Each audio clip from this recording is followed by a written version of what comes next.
नमस्कार। मैं doctor Alpana Parekh, associate professor political science, government college Jaipur. सर्वप्रथम तो नए साल की ढेर सारी शुभकामनाएं। ईश्वर आपका नया साल मंगलमय बनाए और आप जीवन के प्रत्येक क्षेत्र में बहुत तरक्की उन्नति करें। शीघ्र ही आपके महाविद्यालय खुलें और आप अपनी नियमित शिक्षा दीक्षा को आरंभ कर पाएँ।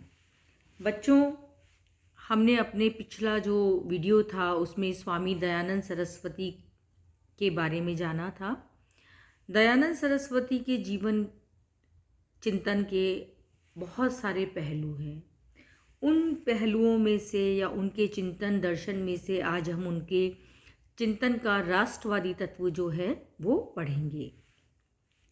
दयानंद सरस्वती ने अपने चिंतन में भारतीय संस्कृति के गौरव और भारतीय अस्मिता का शंखनाद करके भारतीय राष्ट्रवाद को वैचारिक संबल प्रदान किया था। यानी भारत की अस्मिता, भारत की संस्कृति आदि को उन्होंने प्रखर रूप से उभारा, लोगों को उसके बारे में जागृत किया। उन्होंने वेदों की ओर लौटों का आह्वान करके भारतीय जनमानस में भारतीयता के प्रति गौरव भाव का संचार किया। उन्होंने सामाजिक जीवन में विद्यमान कुरीतियों, अंधविश्वासों और विघटनकारी प्रवृत्तियों का विरोध करके भारतीय समाज को जागरूक बनाने और उसको एकता के सूत्र में बांधने की महत्वपूर्ण भूमिका निभाई। स्वामी दयानंद सरस्वती के यदि हम राष्ट्रवादी विचारों को देखें तो उन्हें कई बिंदुओं के माध्यम से समझ सकते हैं। सबसे पहला जो बिंदु है वो है भारतीय गरिमा का उद्घोष। दयानंद सरस्वती ने ऐसे समय में अपने विचारों का प्रतिपादन किया जब भारत राजनीतिक दृष्टि से विदेशी सत्ता के अधीन था। भारतीय जनता पर विदेशी आधिपत्य का प्रभाव राजनीतिक पराधीनता तक ही सीमित नहीं था, अपितु विदेशी आधिपत्य के कारण भारतीय जनमानस धार्मिक, सांस्कृतिक, सामाजिक सभी संदर्भों में आत्महीनता और पराधीनता के भावों से ग्रस्त था। समाज में उस समय अनेक कुरीतियाँ और अंधविश्वास प्रचलित थे और भारतीयों में ये भाव उत्पन्न किया जा रहा था कि बौद्धिक, सामाजिक और सांस्कृतिक सभी दृष्टियों से ब्रिटिश लोग जो है वो भारतीयों की तुलना में अधिक श्रेष्ठ हैं। तो कहने का तात्पर्य ये है कि न केवल राजनीतिक क्षेत्र में अपितु सामाजिक और मानसिक रूप से भी, धार्मिक रूप से भी व्यक्तियों को, भारतीय जनता को जो है विदेशी सभ्यता और संस्कृति के अनुगमन के लिए प्रोत्साहित किया जा रहा था। दयानंद सरस्वती ने वैदिक ज्ञान और वैदिक मूल्यों की सर्वोच्चता और उत्कृष्टता का उद्घोष करके भारतीयों से अपने गौरव में अतीत और समृद्ध सांस्कृतिक विरासत के प्रति अभिमान का भाव जागृत करने का काम किया। वेदों और अन्य भारतीय गौरव ग्रंथों की प्रामाणिक और वैज्ञानिक व्याख्या करके दयानंद सरस्वती ने भारतीय जनता को ये मार्ग सुझाया कि अंधविश्वासों, असमानताओं और रूढ़ियों से मुक्त तथा उदार मानवीय मूल्यों पर आधारित सामाजिक व्यवस्था की स्थापना करके तथा लोकतांत्रिक आदर्शों और जनकल्याण से प्रेरित राजनीतिक प्रणालियों के लिए भारतीयों को विदेशियों से प्रेरणा प्राप्त करने की आवश्यकता नहीं है, अपितु चिंतन, मूल्य और ज्ञान की भारतीय विरासत के प्रति जागरूक होइए। समर्पित होकर भारतीय जनता जो है वो अपने खोए हुए आत्मगौरव को पुनः अर्जित कर सकती है। दूसरा जो बिंदु है वो है विवेकहीन परंपराओं और अंधविश्वासों पर प्रहार करके भारतीय समाज को उन्नति की ओर उन्होंने अग्रसर करने का काम किया। दयानंद सरस्वती ने ये अनुभव किया कि भारतीय समाज को जागरूक और संगठित बनाकर ही भारतीय समुदाय की खोई हुई प्रतिष्ठा को पुनः सुनिश्चित किया जा सकता है। वे भारत पर राजनीतिक और सांस्कृतिक दृष्टि से विदेशियों ने जो आधिपत्य जमा लिया था उससे काफ़ी क्षुब्ध थे, दुखी थे, और उन्होंने स्पष्ट रूप से स्वीकार किया कि पारस्परिक फूट, अज्ञानता, चारित्रिक पतन और सामाजिक कुरीतियों के कारण ही विदेशी जो है वो भारत पर आधिपत्य जमाने में कामयाब हुए। उन्होंने राजनीतिक और सांस्कृतिक दोनों ही दृष्टि से भारत के गौरवमय अतीत की ओर भारतीयों का ध्यान दिलाया। उन्होंने भारतीय इतिहास के उन चरित्रों और पात्रों की भी भर्त्सना की जिसके कारण आर्य जाति में आपस में वैमनस्य पैदा हुआ। आदर्श जीवन और मूल्यों की अपेक्षा संयमहीनता और स्वार्थवृत्ति का प्रचलन हुआ। इसीलिए उन्होंने भारतीय समाज में फैले हुए अनेक अंधविश्वासों और कुरीतियों जैसे अस्पृश्यता, विधवा विवाह का विरोध, बाल विवाह, स्त्री शिक्षा और उनकी स्वतंत्रता का निषेध, विदेशी यात्रा निषेध आदि का दृढ़तापूर्वक विरोध किया और साथ ही ये घोषणा भी की कि यदि समाज से इन कुरीतियों का निवारण नहीं किया जाएगा तो भारत में समाज के सदस्यों के मध्य समानता को जब तक स्वीकार नहीं किया जाएगा, स्त्रियों और शूद्रों को जब तक शिक्षा और आत्मोन्नति के अवसर प्रदान नहीं किए जाएंगे, तब तक भारत का उत्थान अथवा विकास संभव नहीं है। तीसरी बात जो उनके राष्ट्रवादी चिंतन में देखने को मिली वो है भारत की स्वतंत्रता के प्रति उनका उत्कट आग्रह। दयानंद सरस्वती ने भारत के स्वतंत्रता आंदोलन में यद्यपि सक्रिय रूप से भागीदारी नहीं निभाई, किंतु भारत की स्वतंत्रता के प्रति उनका जो उत्कट आग्रह था वो उनके चिंतन में भली भांति देखने को मिला। उन्होंने इस तथ्य पर गंभीर वेदना व्यक्त की कि भारत जो है वो विदेशियों की अधीन था। विदेशी शासन से मुक्ति के लिए जो है उन्होंने भारत को वो विदेशी शासन से मुक्ति को भारत के लिए अत्यंत आवश्यक मानते थे और उन्होंने अपने चिंतन में ये भी बताया कि भारतीयों को आचरण की ऐसी पद्धति अपनानी चाहिए जिससे कि विदेशी जो है शासन का प्रभाव उन पर कम हो सके और भारतीय जो हैं वो अपने विषयों का निर्धारण स्वयं करने में समर्थ हो सकें।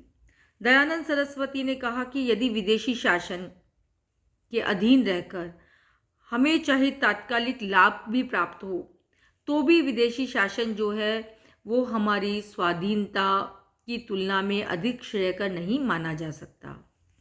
उन्होंने एक जगह कहा कि विदेशी शासन भले ही मतांतरों के पूर्वाग्रहों से मुक्त हो, पक्षपात शून्य हो, दयालु हो, कल्याणकारी हो, न्यायशील हो, तब भी वो सुखमय नहीं माना जा सकता। अतः भारतीयों को अपने निर्णयों के निर्धारण का, अपनी सोच पर स्वयं का नियंत्रण होना आवश्यक है। चौथा जो बिंदु है वो है स्वदेशी की भावना। दयानंद सरस्वती ने भारतवासियों से पश्चिमी सभ्यता के अंधानुकरण की जो प्रवृत्ति थी उसकी तीव्र आलोचना की। उनका मानना था कि स्वदेशी मूल्य, स्वदेशी शिक्षा पद्धति और स्वदेशी वस्तुओं को छोड़कर विदेशी वस्तुओं के पीछे भागने की प्रवृत्ति भारतीय जनता को जो है मानसिक रूप से गुलाम करती जा रही है। उन्होंने भारतीयों का आह्वान किया कि वो स्वदेशी वस्तुओं का प्रयोग करें, स्वयं की जीवन पद्धति और मूल्यों की प्रणाली का महत्व समझें और उसका समुचित सम्मान करें। उन्होंने स्वदेशी के प्रति जो आग्रह किया था वो किसी मताग्रह और संकीर्णता से युक्त नहीं था, अपितु उन्होंने कहा कि व्यक्ति को स्वयं के मूल्यों, सभ्यता और वस्तुओं के प्रति सम्मान का भाव रखना चाहिए। स्वयं को ही हानिप्रद और मिथ्या बातों को त्यागने के लिए तत्पर होना चाहिए। दूसरों के मत के प्रति केवल इस कारण निंदा का भाव नहीं रखना चाहिए कि वो विदेशी मत है, अपितु अपनी तार्किक क्षमता के आधार पर ये निर्धारित करना चाहिए कि हमारे लिए क्या उचित है और क्या अनुचित। उन्होंने ये भी घोषणा की कि वैदिक जीवन पद्धति को अपनाने